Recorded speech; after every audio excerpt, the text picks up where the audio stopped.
Recording now? Recording. Okay, good. Thank you all for your patience.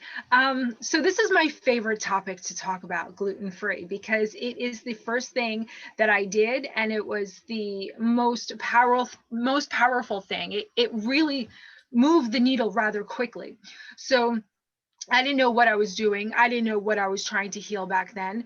All I knew was that something was attacking my body, and I knew that it wasn't my own body that was attacking itself. I knew that something was inside of my body attacking it. And I didn't know if it was a virus, a bacteria, a fungus. So I figured I would just treat my body like it had all three. So the first thing I did upon quitting, can I mute everybody? Yes. No. Okay. Okay. So listen, I put you on mute just so that there's no background noise, but if you want to unmute yourselves, you can. So if you want to unmute yourself, raise your hand, have a question, that's fine too. So where was I? So I decided the first thing that I was going to do was, one, quit my job, quit smoking, and quit eating anything that could possibly be an allergen. So gluten, dairy, soy, corn. I eliminated everything. Now, that's not what they advise you to do. They advise you to eliminate one thing at a time and then see how it goes, and then eliminate something else so you can really know what symptoms are being affected, what symptoms are being affected. For me, I'm very extreme. It's all or nothing. So what I did was I did it backwards. I eliminated everything and then slowly reintroduced things back. So just to give you an idea of where I started from, well, let me continue that first, because I've noticed I branch off and then I don't come back. So after I eliminated everything for exactly 3 months, I started reintroducing. The first thing I did was dairy. I was like, okay, nothing happened. Dairy's good. And then I did soy, and then I did corn. And after 6 months, it was time to test the gluten. And I really didn't want it to be the gluten because I'm Italian and I had no idea how I would ever live without eating pasta. So I had a bowl of tortellini on my front porch and I'm eating it. Nothing happened. That day I was fine. Well, the next day I wasn't fine. The next day I didn't wake up for 16, 18 hours. The next day after that, it took me 6 weeks to come back to where I was. Now, in those 6 months, I eliminated everything. My first symptom that went away was the brain fog. I sent an email last night reminding everybody about this Zoom, but I wrote it out really well. Oh, hold on a second. Am I not seeing something? My girlfriend Amanda says that she's trying to get on, but she can't, and I don't see her in the waiting room. All right. I don't see her. Okay. All right, good. Yeah. Can you see the people in the waiting room, Arden?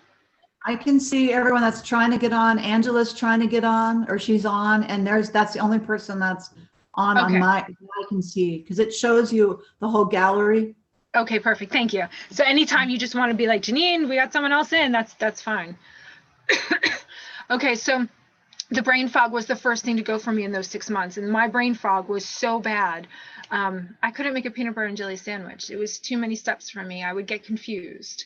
I would start getting the spoon and the knife, and then I would go for the bread, and then I forgot I didn't get the bread. I got to go back to the refrigerator. It's not in the refrigerator. It's in the pantry. And then, which kid wanted this? Okay, did they like grape? And I'm like, shit, I need to sit down. It was completely overwhelming. I couldn't make a peanut butter and jelly sandwich. And as soon as I went gluten-free, as soon as I was able to go gluten-free for a couple months, all of a sudden I had clarity like I had never had before. So that's why this is so important for me to teach you guys how to go gluten-free if you aren't already, to explain to you that is the most important thing to do. We are always trying to kill the virus by starving it, not giving it the food that it likes, which is the gluten, the corn, the dairy. We're always trying to strengthen our immune system so that our immune system can kill the now weakened virus.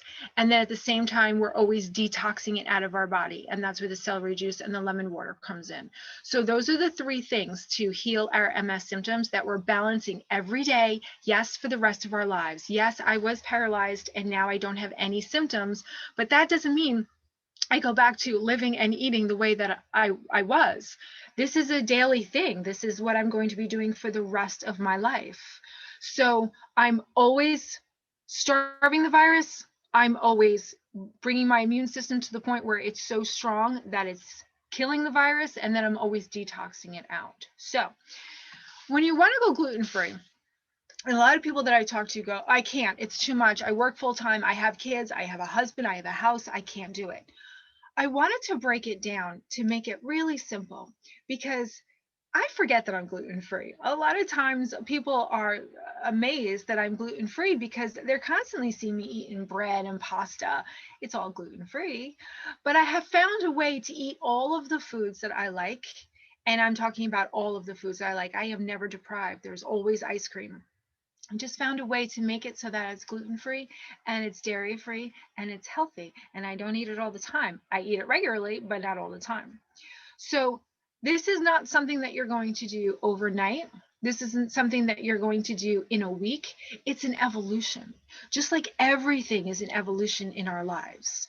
When you go to the gym, you don't go over to the heaviest weights and just start picking them up and go, oh, I can't do it. And leave and never try again, right? It's the same thing with any transition that you want to go for in your life. You have to work up. Okay, hold on, things changed. Okay, we're still good. You have to work up to the goal that you set.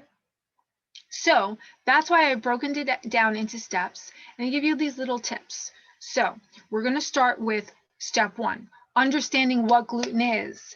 You can't avoid it if you don't know what you're looking for, right? So the most common things, gluten basically is just the protein that's found in wheat, barley, and rye. It's just the name of the protein. So there's a lot of other things that it's in too, but right now the most common things that you're going to find in the store, wheat bread, barley, and rye. Those are the 3 common ones. So some of the gluten-free grains, rice, quinoa, teff, corn, buckwheat, completely gluten-free. Even though it has the name wheat in it, buckwheat is completely gluten-free. I know, it's funny because anytime, which is not often, that I buy something with buckwheat in it, I still Google it. Like my mind knows it's gluten-free, but I still need to read the words. I'm like, okay, it's gluten-free, it's gluten-free. And sorghum, that's the other one too. So, like I said, that's where gluten is most in the most common items, but there's also gluten, it hides in other names. Like somebody came up to me and they said, no, there's no wheat in this. This is just semolina. Semolina is a type of wheat, so it's going to have gluten in it, right? Arden, I see your head. They call it all, they call the pastas all these different things, and you're like, well, how do you keep up? You know how you keep up? With your phone. You Google it. I'm still Googling things when I'm buying like these new foods I've never had before. I'm in Costco right there. Does this have gluten in it? Like udon. I don't even know if I'm saying that right. UDON. Udon has gluten in it. I wrote down some other weird ones. Emer, graham, we know graham crackers, spelt, farina, it all has gluten in it. So if you're unsure, if you read the ingredient statements and you're unsure, just Google it. And over time, you know how we always buy the same things, like week after week. You go to the grocery store, you go to the same shelves, you buy the same things. It's going to get easier. So what you're going to do is you're going to take note each week. I'm getting ahead of myself. This is what I'm doing. I'm going to follow the steps. I wrote it out, so I'm going to follow the steps. Okay. Other places where gluten hides. Now, oats, they are naturally gluten-free. In the field, when they're growing, their protein is not gluten. However, when we manufacture oats and put them in containers and bring them home to our houses, the manufacturing equipment that they use to process the oats, they use the same machinery for wheat. So the cross contamination is it's so great. And we don't know how sensitive we are. Everyone always asks me, well, how much gluten can you eat? And I go, I don't know. I don't know if it took the entire bowl of tortellini. I've accidentally glutened myself over the years with an entire pizza. I thought it was gluten-free and I literally ate the entire pizza. I think with an entire bottle of wine. It was delicious, but it wasn't gluten-free. And that messed me up for a year. So I had 3 potato chips with a little bit of gluten in them. And I didn't go down. I had a rash on my arm, not so bad. So I really don't know how sensitive I am. I avoid it though at all costs. Soy sauce, that was one that I had for months, not knowing that it had wheat in it. That's actually made from fermented wheat. Arden, I love when your head bobs. Thank you. You need to be on all the Zooms right next to me going, yeah, I love it. Pickles. You would never think. You're like, pickles, they're soaked in vinegar. Where could they have wheat? The malt vinegar sometimes will have gluten in it. Just read the ingredients, because if you're going to buy really good products, you are going to get, cucumbers and vinegar as the ingredients. So just know what you're buying, turn it over and read it, and make sure you can pronounce everything, because if you can't pronounce it, you probably don't know what it's made of. And then you're like, red flag. And you don't have to do everything all at once. That conversation is coming up. Bouillon cubes. I used to use them all the time before I went gluten-free. I'm Italian. I use a lot of bouillon cubes. There's a lot of gluten in those and a lot of weird ingredients. Just use your own stock, or buy the chicken stock or the vegetable stock in the box. Read the ingredients. Collagen, that brand, has gluten in it. Just read. That's all. Make sure there's no wheat in it. Just a few things that were always in my freezer that I had to change up a little bit. Frozen vegetables are fine if there's just frozen vegetables, but if there's cream sauces in there, then a lot of times they're thickened with wheat flour instead of cornstarch. So read the ingredients. Oh, sweet potato fries, delicious, right? Sweet potatoes are very mushy though. They don't crisp up very nicely. So the manufacturers coat them in wheat and then they crisp up nicely in your oven. There's one brand, Alea's or Alexa's, that uses rice flour to do that. So it's easy enough. Just turn the food over, read the ingredients, and make sure that there's no wheat flour. So French fries, oh, we got someone else coming in. French fries, I don't normally eat when I'm out, except for Five Guys. You can go to Five Guys and eat those French fries totally safe. Hello, how are you? Because they are fried in peanut oil and nothing else is fried in that oil. Again, we don't know how sensitive we are, but what we want to do is remove any risk possible. So I don't eat French fries when I'm out.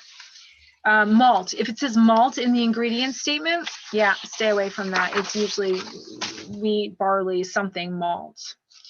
Another good tip, and if you guys want this all written down, I have it all in a guide here. It's pretty, added pictures and everything this time. Just email me and I'll send that over to you. The restaurant scrambled eggs. Let's say you go to IHOP and you order scrambled eggs and you're like, oh, I'm safe. I won't get the toast.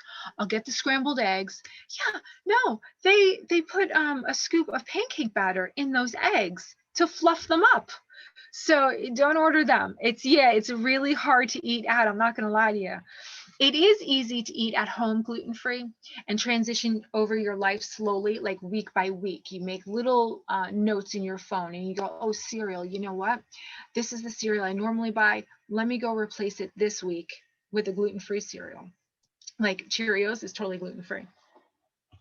You're going to do this little by little. And knowing this, maybe watching this video over and over again, or asking me to send you this and just making notes, is going to save you so much time. Because, all right, I'm going to keep going. Gravy, sauces, and marinades, just be careful, because again, if they're not thickened with cornstarch, they're thickened with wheat. So just make sure cornstarch, completely gluten-free, wheat, not so much.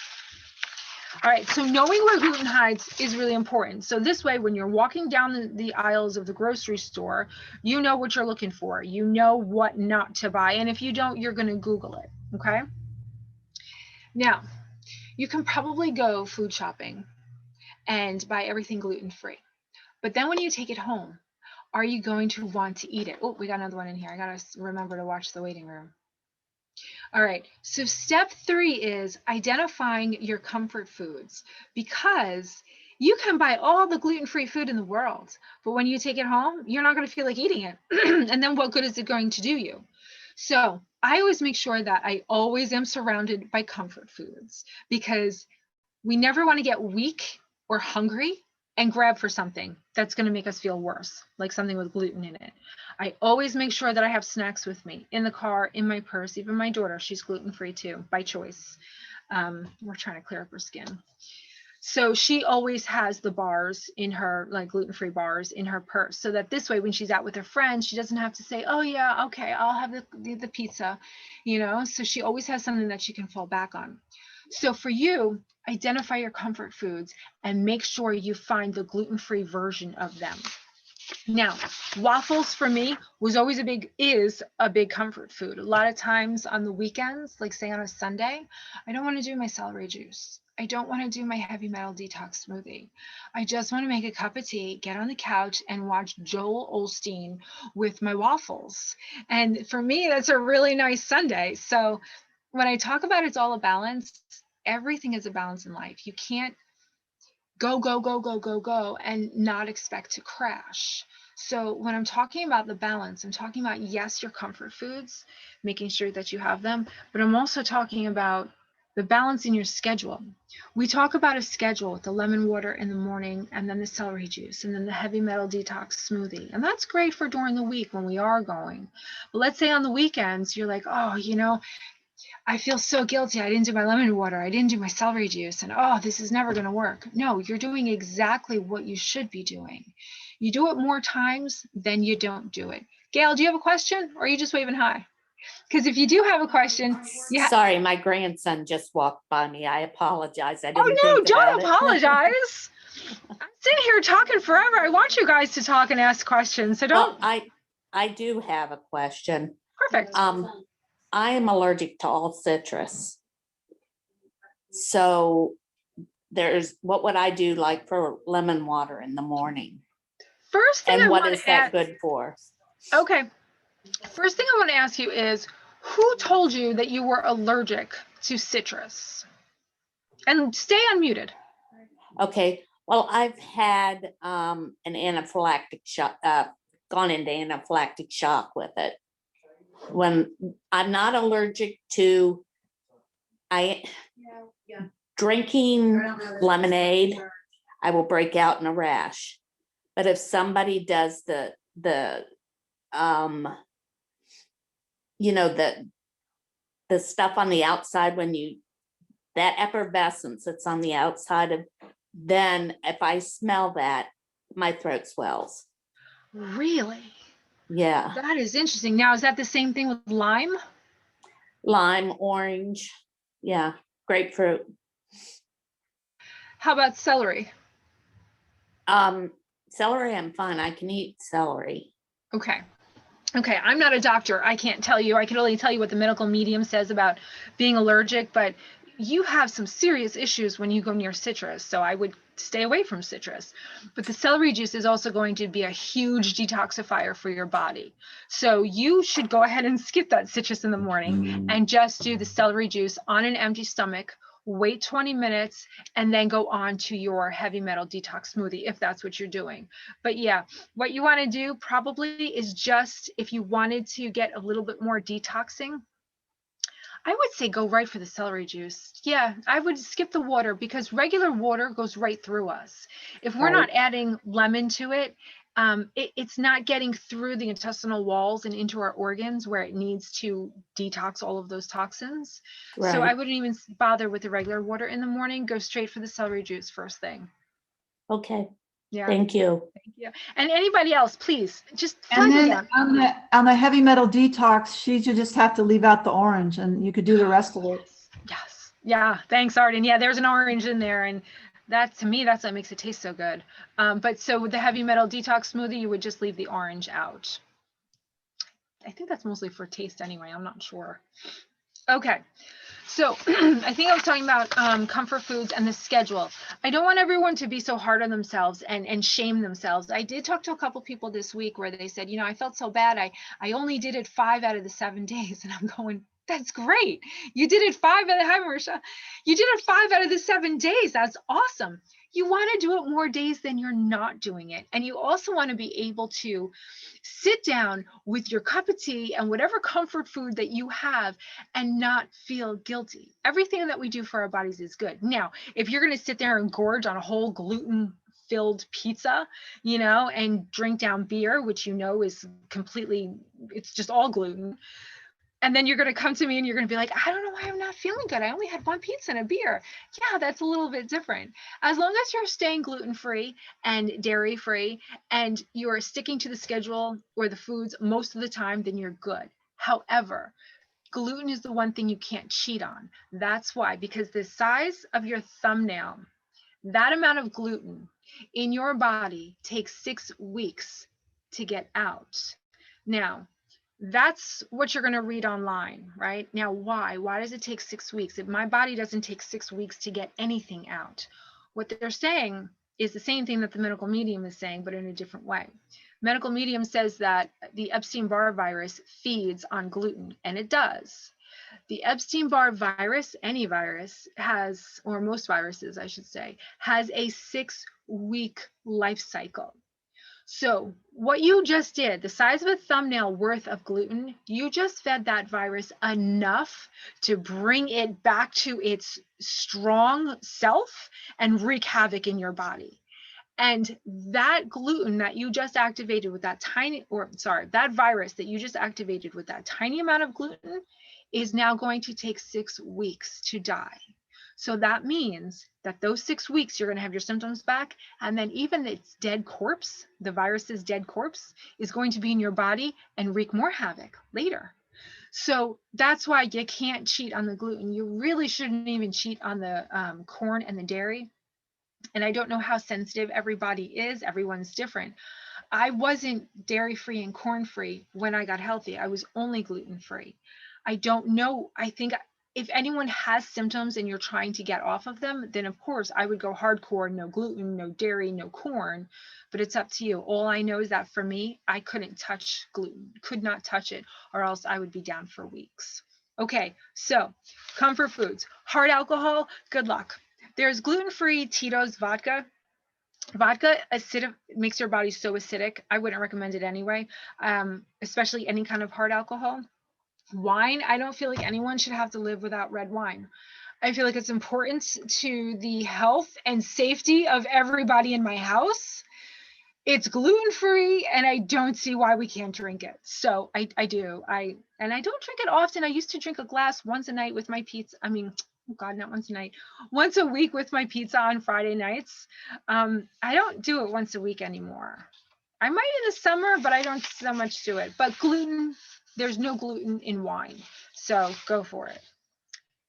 Okay, so you're now taking notes of what you're eating in a week in your house, what has gluten in it. You have identified all of those grains in there and what you need to replace. When you go to the, we're backtracking now. So when you go to the grocery store, what you're going to do is choose a couple foods to replace in your pantry that week. And each week, you're going to do a few more foods. It's an evolution. You're not going to do it overnight. You're probably going to take about a month to do it.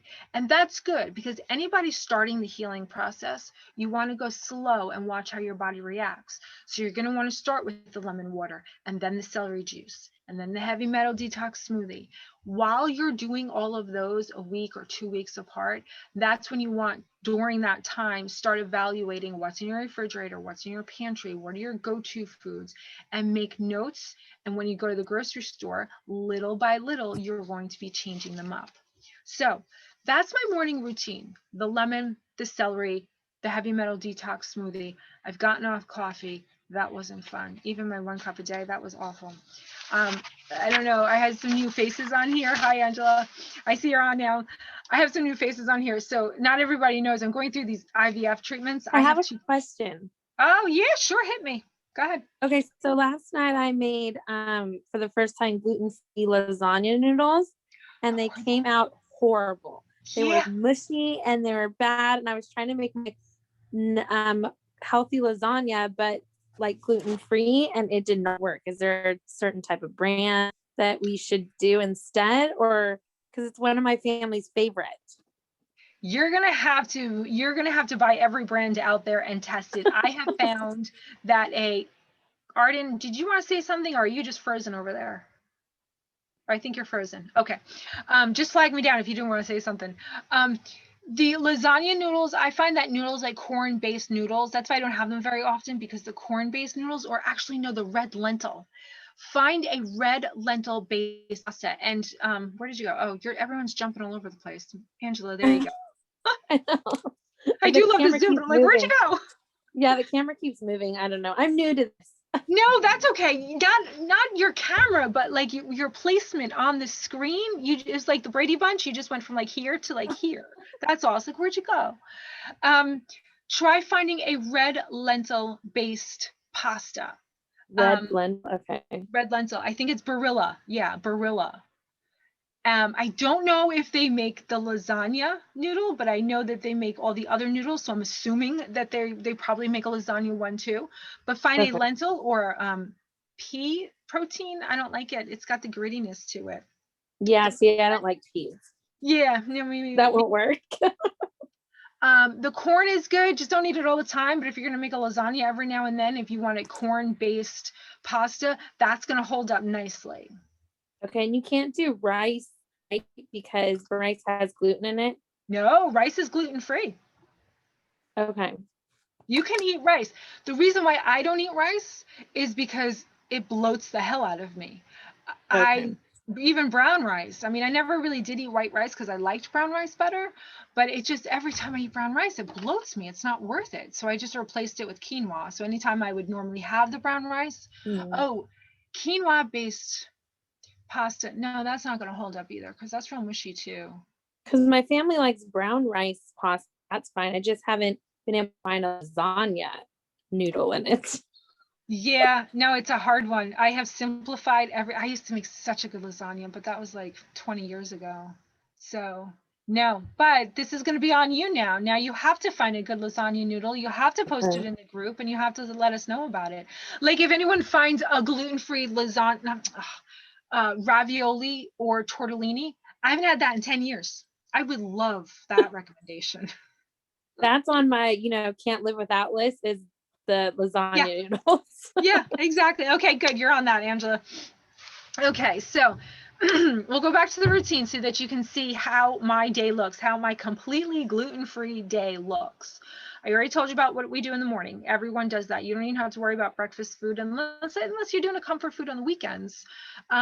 You're always going to be doing the smoothies in the morning, whether it's the heavy metal detox smoothie or whatever smoothie you want to do to get all of those fruits and vegetables in the morning.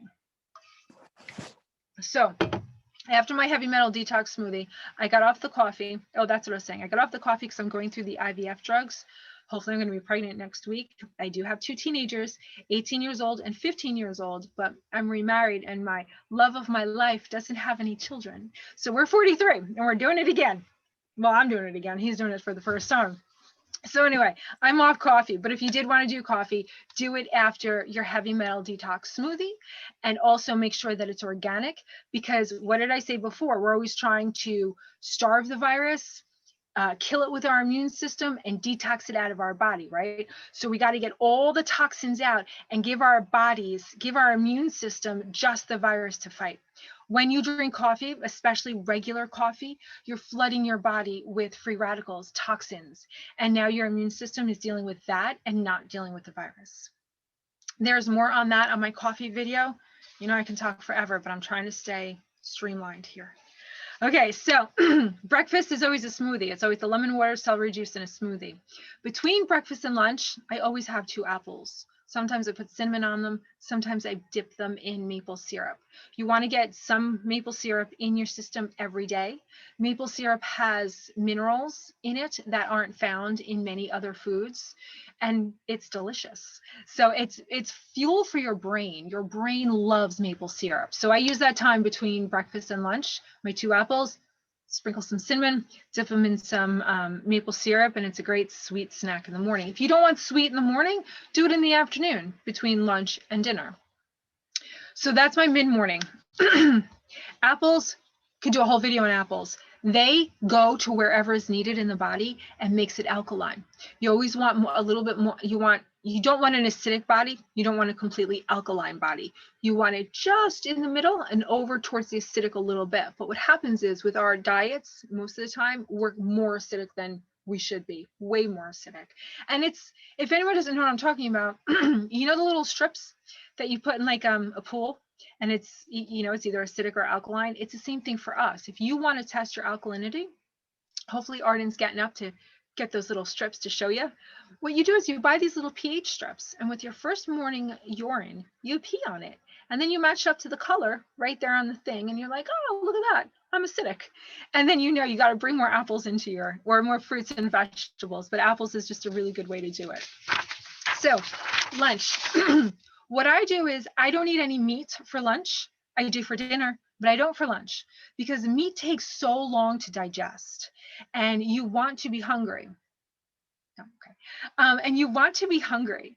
So if you are eating chicken or meat for lunch, your body's going to take a couple hours to digest that, and you're not going to feel hungry. And then you're going to lose all of those hours. You're going to lose the opportunity to eat because you're not going to be hungry. So I make sure that I don't have any meat for lunch, and then I'm grazing all afternoon on fruit, dates, apples, peppers with hummus.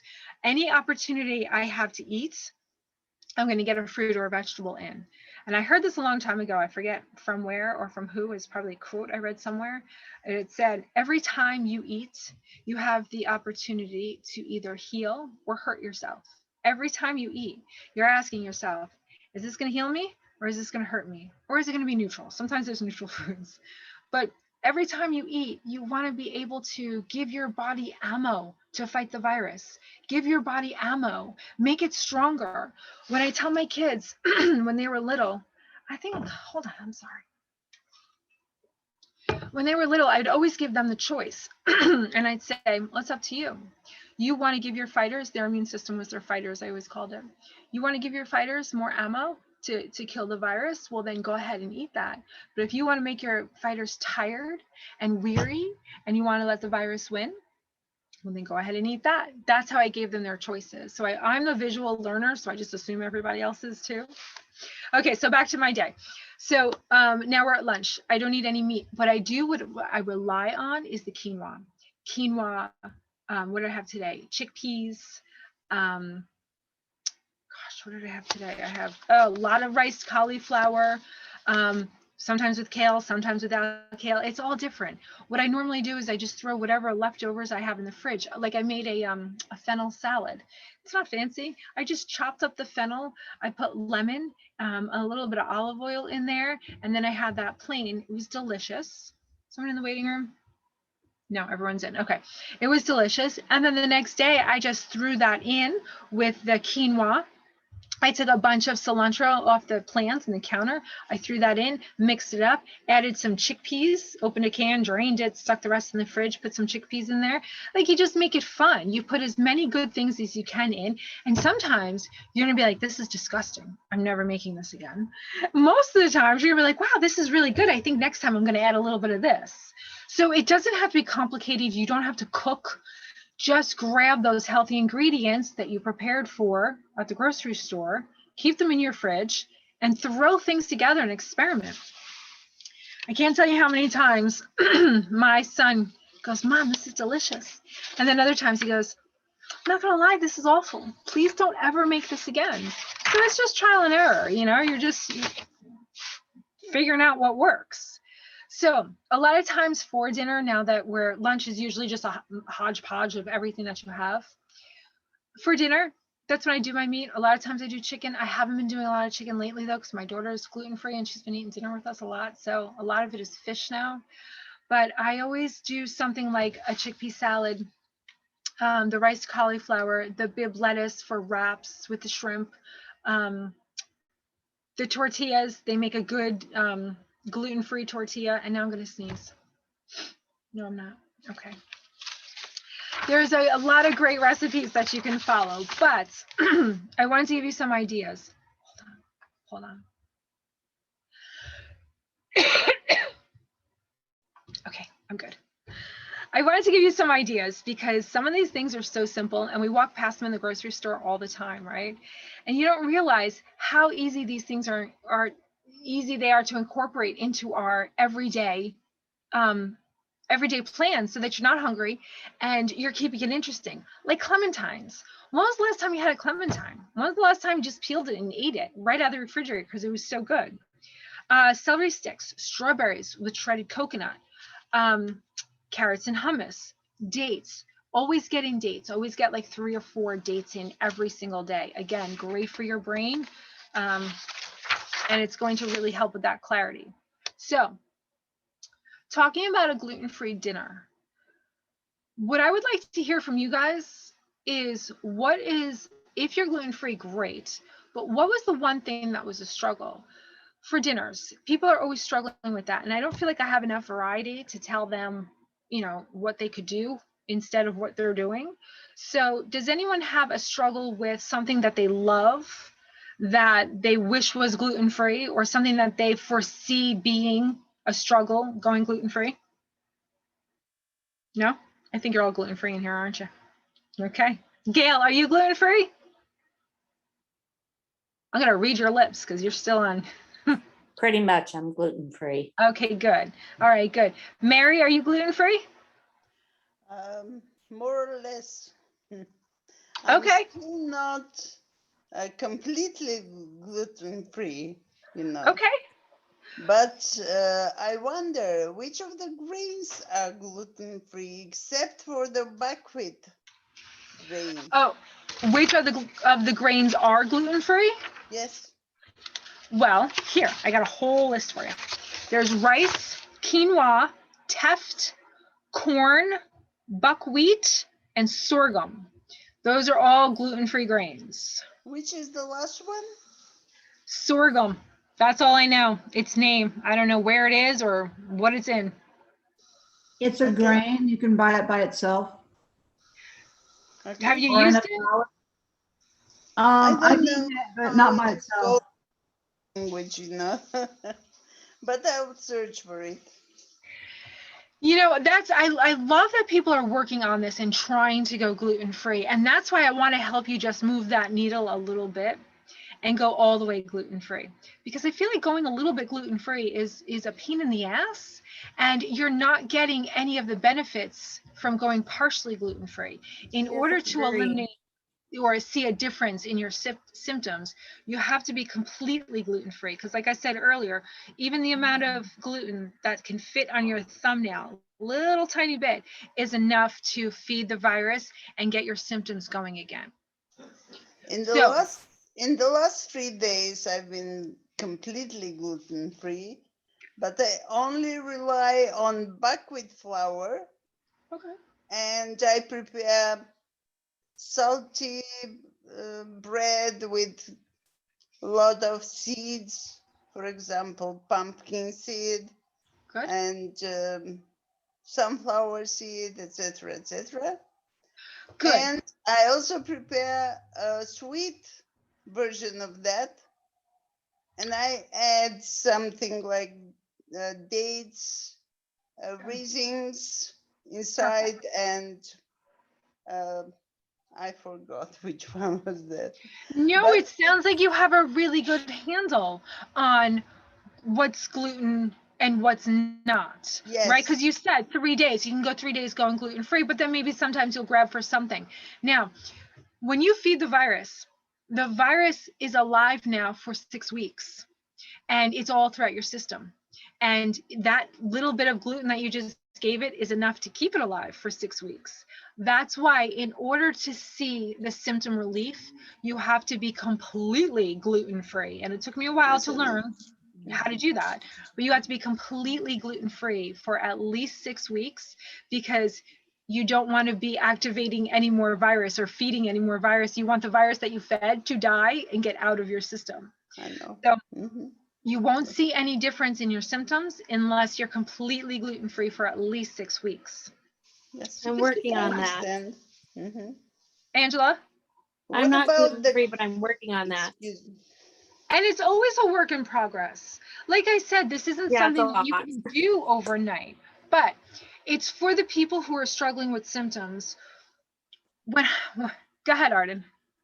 I'm having a hard time finding bread that doesn't have eggs in it. Yeah, that's a hard one. That's why I don't eat bread all that often, because it does have the eggs in it. Now, I don't eat eggs at all. I never really liked eggs, so that was easy for me. but in the baking, I could replace that with the flaxseed and the water.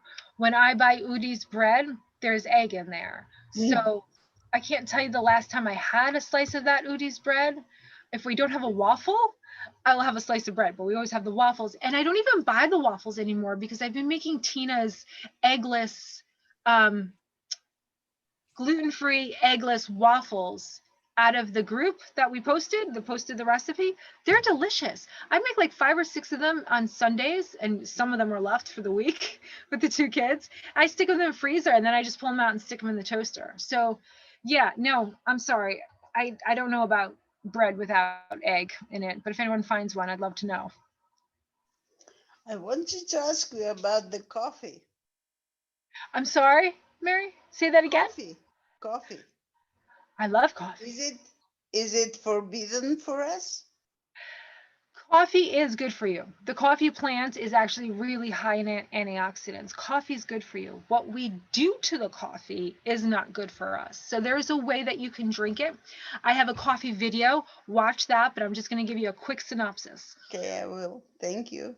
Yes, definitely watch that. But I'm going to let you know that coffee is very acidic. It makes our body very acidic because what happens is the bean starts out as a beautiful, healthy bean with lots of antioxidants, but then it is roasted by the processor at really high temperatures, right? Turning it rancid. And then we take it home and we pour boiling hot water over it and we make it even worse. And the coffee crop is the most heavily covered crop in pesticides. So in order to get that crop growing, they have to coat it in chemicals. We drink those chemicals. So now our body is completely consumed with all of these toxins. What's the big deal, right? They're free radicals. What happens is a free radical is a molecule that's missing an electron. So what it does is it's unstable and it wants to be stable. So it goes over to another cell molecule, whether it's a cell in your kidney, your skin, your eyeball. It goes over to another molecule and it steals an electron, and then that cell becomes unstable, and that's the beginning of cancer. So antioxidants are the superheroes that come in with pockets full of electrons, and like Oprah, here's an electron for you, an electron for you, and it doesn't become unstable itself. So that's why the less toxins and free radicals that we put inside of our body, especially with a big old soup of it called coffee, the better, because then our bodies aren't overwhelmed with toxins and it's free to fight the virus, fight what we need it to fight. But if you drink organic coffee, low acidic, which means that they grow it in the shade, low acidic organic coffee, you're going to get so many less free radicals. It's going to be so much better for your body. You can switch over to tea, great. That's what they've always said to me, but I'm a coffee drinker. I love coffee. I miss it. Me too. Yeah. So tea was never my thing, but I'm doing it now. I'm doing green tea now, just for a little caffeine, but I'll probably be off of that next week too. But wait, Marush, was it Marush or Angela that had the question before? No? Okay, I'll keep going. Yeah, it was me. Oh, okay, thought so. Hi. Yes, I also wanted to ask about corn. It's gluten-free, isn't it? It is. It is gluten-free, and I did not eliminate corn in the beginning when I got healthy. Nowadays, I'm reading from the medical. I also didn't know of the medical medium when I started because he wasn't out until 2015, and I started in 08, 6, 7, 8, yeah. So I didn't know about the corn. I didn't eliminate it. Now I tell people corn feeds the virus. That's what the medical medium says. It is gluten-free, but it also feeds the virus, just like dairy. I mean, dairy is gluten-free. It also feeds the virus. So my recommendation is, if you have symptoms and you're trying to eliminate your symptoms, do everything that you can to get your body to a state where it can heal. And that's eliminating gluten and dairy and corn, and eliminate all of that in the beginning. And then when you get to the point where you don't have symptoms, then you can be like, all right, let's see how bad this corn really is. And then you can reintroduce it back. You can do it. You can do whatever you want, but I would just say, to see how fast you can heal, if you want to really accelerate the healing process, you want to starve the shit out of the virus, eliminate corn. Yeah, eliminate the as corn. well. Yeah. Okay. Oh, thank you. You're welcome. You're welcome. And everyone's different. It all depends on how fast you want to take this, how fast you want it to go. Some people want to do lemon water for a month and not go to the celery juice for another month after that, and then wait a month and then go to the heavy metal detox smoothie. Some people want to go week 1, 2, 3, or, day 1, 2, 3. So it's all up to what you do. Everything that you do for your body is going to be good. So just keep that in mind. Okay. All right. So back to the gluten-freeness of the thing. We were at dinners. And I wanted to end, we're getting close here to the end too. Dessert is a big one. A lot of people feel like going gluten-free, you can't have desserts. That's just not true. We have dessert every night in this family, every single night. And it's really good dessert. The other night I made out of the Cleanse to Heal book, the caramel apple soft serve. It's like ice cream. All it is frozen diced apples, sliced bananas, and dates. Dates weren't frozen. The other things were frozen though. You put them in the Cuisinart, it comes out like ice cream. It is absolutely delicious. We sprinkled some shredded coconut on top of there. Excuse me. And then I chopped up dates. My kids don't like the dates, but I chopped up dates and put on there. It was absolutely delicious. Big old bowl of it. It's good for you and it's delicious. Even if you just want to do some frozen sliced bananas, let them sit out for just a couple minutes, drizzle the maple syrup over it, and then crush up walnuts on top of that. Absolutely delicious. These are all like, I know, summer desserts. Oh, the wild blueberry oatmeal. That's my daughter's new favorite in the morning, but I have it at night sometimes. You just make oatmeal, the gluten-free oatmeal, and you add the frozen wild blueberries in with the water. You mix it up, and then I put a little bit of maple syrup in there too to sweeten it, and the coconut. There are so many things that you can do that don't require a lot of time, and it doesn't require a lot of money. All of these things you buy what's on sale in the produce aisle. And like I said, the biggest thing is to pace yourself week by week. You're going to the grocery store every week anyway, right? You're making a grocery list every week anyway, right? So each week, take a couple things that are in your kitchen and write down, okay, I'm going to be finding the gluten-free version of this week. And you will see each week is going to compound and you will eventually have an entire gluten-free kitchen and you won't even realize it. So if anyone wants this guide, there are spaces for you to take notes. I have it all written down, a whole bunch of different tips and some space for you to write down your notes and get you started. Just let me know and I'll email it to you. Just send me a message. Well, that was a lot of talking. Does anybody have any questions before I go? We're all good? I don't think this is going into the group, so I was gonna make sure that I remember to ask you guys if you minded being recorded and putting it in the group, but I don't think it's streamed in there, so. Oh, but it is recording. Huh. I don't know. I have to decide on that. I don't feel like it was my best Zoom, so I don't know. But is everybody okay if I do put the recording? Yeah. In the Zoom? You're okay with that? Yeah. I don't know. It's fine. Yeah. All right. Good. I gotta streamline it even more. It's okay with me too. Oh, thank you. All right, thank you so much. And if it's not okay with somebody, don't worry. If you're the only person who's like, yeah, no, I don't want it. That's fine with me. All right, guys. It's fine That's with it. me. I can't talk anymore. I'm done. Bye. I will see you next Wednesday. Thanks for joining me today. Have a great night. Thank you very much. Thank Have a you. good night. Bye. Thanks, Trisha. Bye. Bye, guys. Thank you. Bye-bye. Bye-bye.